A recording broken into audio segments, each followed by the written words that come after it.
Hello నమస్తే అండి, నా పేరు doctor Srinivas Gundu, consultant and head of the department critical care Pranadhara hospitals. ముందుగా క్రిటికల్ కేర్ అంటే ప్రాణధార హాస్పిటల్ ఎందుకే గుర్తుకొస్తుంది? ఈ గత 4 సంవత్సరాల్లో ప్రాణధార హాస్పిటల్ క్రిటికల్ కేర్లో మనము కొన్ని వందల నుంచి వేల క్రిటికల్ కేసెస్ని కూడా మనము హ్యాండిల్ చేయడం జరిగింది. ఇక్కడ మనం హ్యాండిల్ చేస్తున్న కేసెస్ దాదాపుగా కార్పొరేట్ హాస్పిటల్స్లో ధీటుగా మనము ట్రీట్మెంట్ ఇవ్వచ్చు, అట్లాంటి కేసెస్ని కూడా మనం ఇక్కడ చేస్తున్నాము.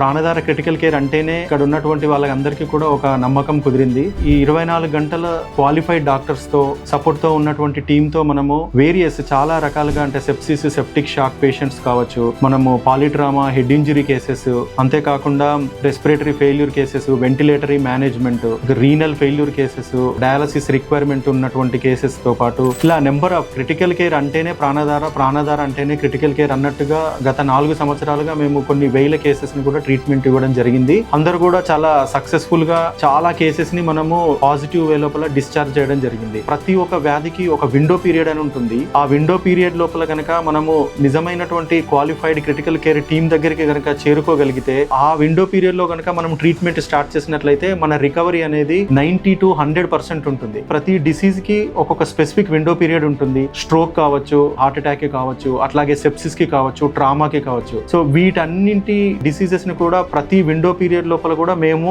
టేకప్ చేసేసి చాలా పేషెంట్స్ ని కూడా క్రిటికల్ ఇల్నెస్ నుంచి కూడా చాలా సంతోషంగా డిశ్చార్జ్ చేయడం జరిగింది.